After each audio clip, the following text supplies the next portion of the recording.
Hello and welcome to the Synthetic Electron 3D channel.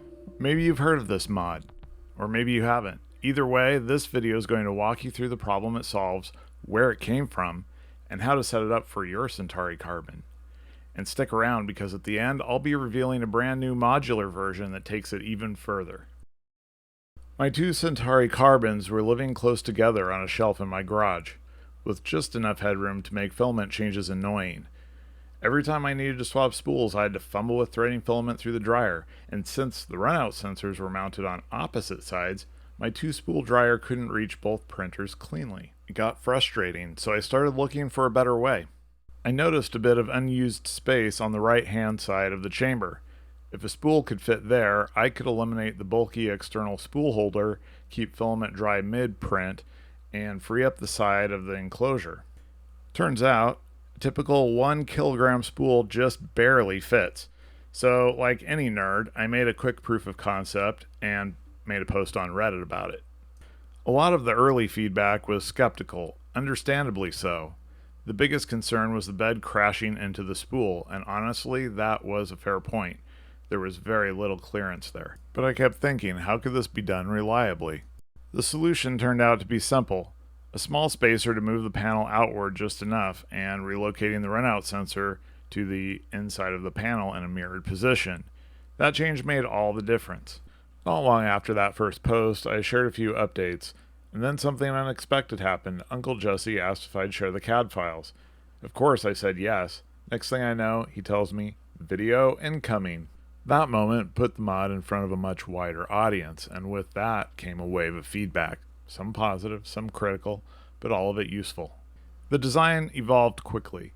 Thanks to input from the community, a lot of the early issues were addressed with additional mods and refinements, and I'm still developing it today. Like many printer mods, this one has been a bit polarizing. Some people love it, others just don't see the point, and that's okay. In that sense, printer mods are a little like politics. Everyone has strong opinions. But here's the thing. Mods are personal. They solve different problems for different people. So I'm not here to tell you this is the mod for you. I'm here to show you what it does, how it works, and let you decide if it fits your setup. A minimal install only requires two main printed parts, a panel spacer and a through-hole spool holder. There are a few different designs out there, so we'll keep it general for now. While there are several spacer widths to choose from, I focused on the 7.5mm version. It gives plenty of clearance for a standard 1 kilogram spool without making the printer excessively wide, and it plays nicely with other supporting mods. For most people, it's the best place to start. Also, for enhanced rigidity, I would recommend gluing or melting the panel spacer components together. You'll also want to have some M3x12 and M3x16 machine screws on hand. Before we remove the side panel, we need to take off the filament runout sensor. It's located toward the back of the right-hand panel.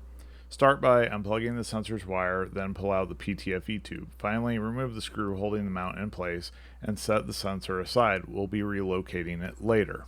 With the sensor out of the way, we can remove the right-hand panel itself.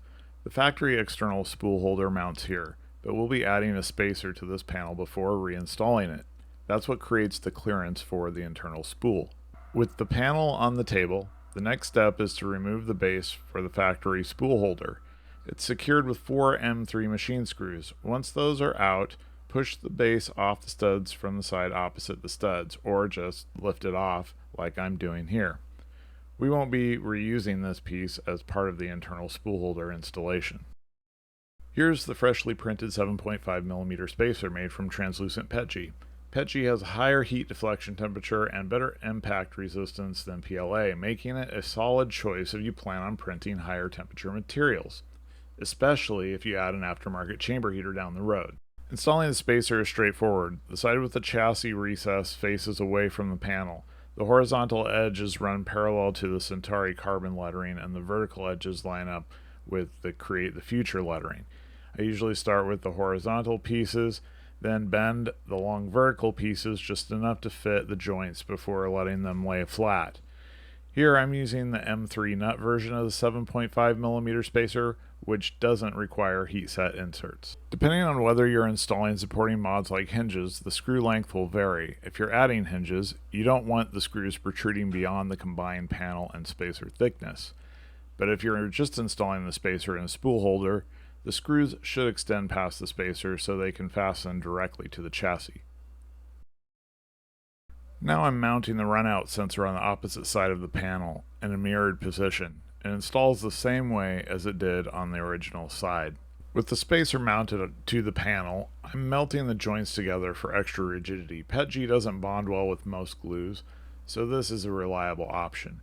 It's not required, but it makes assembly easier to handle when removing the panel later. If you'd rather glue it, cyanoacrylate or super glue is probably your best bet. Here I am using optional printable thumb screws with an M3 screw and nut. No heat set insert needed. I'm just fastening the panel with 2 of them for this demo to keep things moving, but they all install the same way.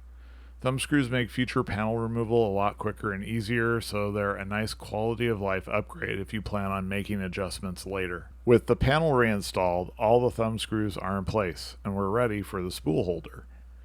This one is a quarter turn bullet style. I'm placing it inside so you can see how it lines up through the panel, then inserting the knob from the outside and giving it a quick twist to lock it in. There are several styles of through panel spool holders out there. Some lock in place like this, and others use a screw-on design. I've experimented with a few, and I'll be showing you a brand new modular version in just a bit that makes spool changes even faster and adds some flexibility for future upgrades. The translucent PETG really catches the light. Looks pretty neat in a dark room. I've got a project coming that will build on this effect. This is the new spool holder design. It's made of 2 quarter turn parts, the mount base and the spool holder shaft. This setup means you can swap spools without ever removing the through panel base.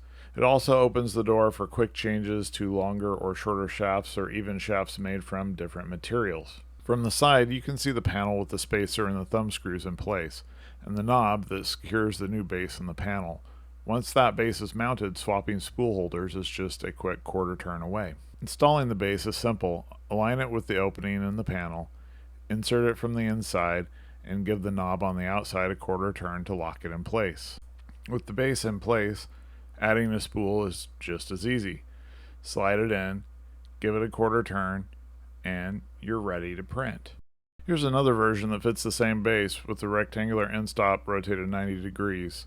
Before we wrap up, I want to briefly touch on 2 other supporting mods that work really well alongside the internal spool holder. First is the runout sensor relocation mount. This mounts directly to the chassis, which separates the sensor from the panel no matter which side of the panel you're moving it from.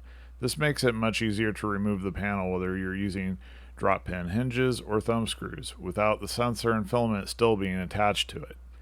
You still get the same reliable detection, but with a cleaner, more service-friendly setup. The second is a hinge kit for the side panel. Hinges let you swing the panel open for quick access to the printer's interior instead of removing it entirely. It's especially handy if you make frequent adjustments or material changes.